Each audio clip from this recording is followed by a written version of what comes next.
Hi everyone. This is just a little quick game just sort of whipped up this afternoon, and I call it Place Value Snap. And it's just in response to a request I've had from a grade that wanted to. They're going to be making 6-digit numbers and 5-digit numbers next week, so they just thought, "I've got any ideas for an activity?" So this is just a quick one. And as always, you could change the range and of the cards to suit your ages and the abilities of the kids that you're working with. What I've done, I've just got the cards, and I've taken out the kings, the queens, the jacks, and the tens. I've got the aces worth 1, and then just got numbers 1 to 9. What I do here, the object of the game is to make the number that you've got. So I've dealt some cards. I'm just going to deal out 5 cards to each player, and they keep them hidden from their opponents. So they get their 5 cards, and here's my 5 cards I've just randomly picked. And with those, I can make a 5-digit number, and I'll shuffle them up, whatever, and I'll write it down, and that sort of keeps everyone honest too. So I'm just going to quickly write down a 5-digit number. Here we go, bear with me, Okay, there we go. I've written down my 5-digit number, 16,557. I keep that hidden. Now, what we do then is we take it in turns. I roll the dice. I keep my cards like this, so I've got it in the same order as my what I've written down. I roll the dice, and a 0 comes up. If anyone's got a 0, they can go snap. First one to say snap, and they can say, "Oh, well, it's not going to help me." But if I had a 0 in anyway there in the 10,000s, the thousands, the hundreds, the tens, or the ones, I could say, "Okay, I've got 0 10,000s, or there, the 0 10,000s, or 0 hundreds."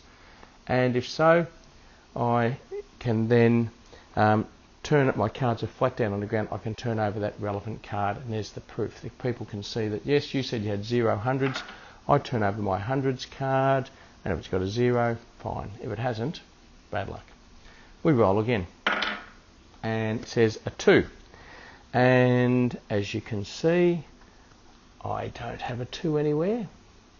But if someone had a 2 in the thousands, they might go snap, and they'll say, first one to say snap, "Yep, I've got a 2 and it's worth 2,000.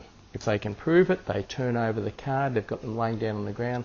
They turn over their thousands card. If it's a 2, good on them. And we roll again.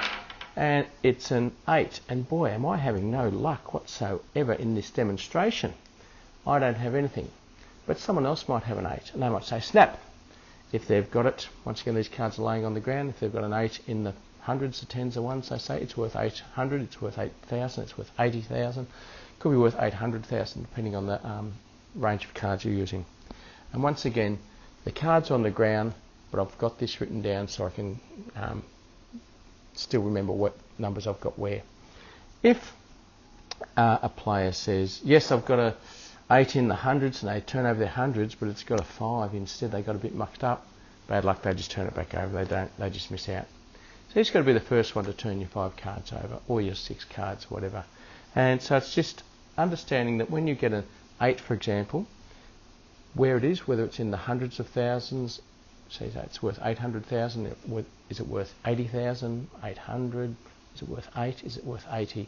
And we're just understanding the place value of the numbers. So we call that game, I've forgotten it already, Place Value Snap.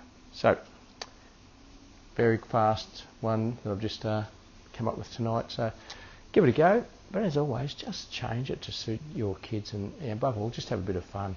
And if kids get it wrong, it doesn't matter. They can talk about, "Oh, no, this would be worth 800,000, not 80,000, and this is why we can help explain it and talk about it." So give it a whirl, see how you go. Leave a note at the end of the clip if you like. Cheers.